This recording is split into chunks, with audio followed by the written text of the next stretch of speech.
Tiga Allah kata Musa dia aku marah.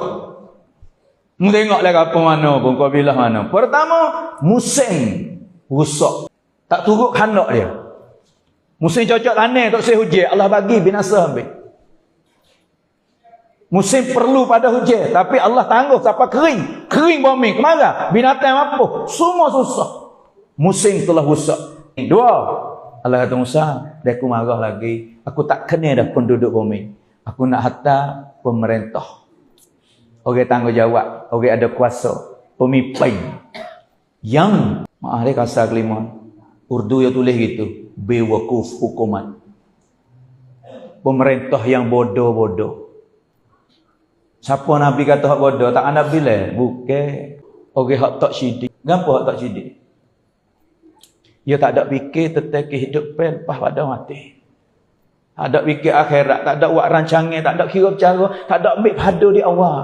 Kait tengok agama orang tak ada langsung. Tak ada dia fikir. Yalah, ada apa? Dunia lah ni. Lepas turut dunia keadaan. Dia tak ada fikir kehidupan. Budak tak erti Fatihah. Budak tak taat ke ibu apa. Budak-budak beranak tak kenal agama. Tak erti. Hai. Lepas itu. Tak ada dah manusia lebih bodoh. Tak ada buat siap langsung bawah tanggungnya. Hari ni, ingat balik yang saya sebut ayah-ayah yang tak pada ke anak beragama. Punam keluar hak bodoh. Siapa ayah? Ayah yang tak ada binakan agama dalam rumah. Tak ada buat suasana, tak ada fikir. Anak tak pandai semaya. Isteri tak tahu agama. Dalam rumah tanggungjawab tak ada. Allah tak macam ni. Penduduk bumi tak molek. Luah lagi dari kampung. Gapo saja tanggungjawab. Ia tak ada. Tak hanya sabar. Budak tak semaya. Anak muda tak tahu duk mana. Jadi kerah mata. Ibu titik mata siap molek. Anak dia gaka. Royak ke pemimpin. Tak ada. Tak hanya sabar. Betul dua.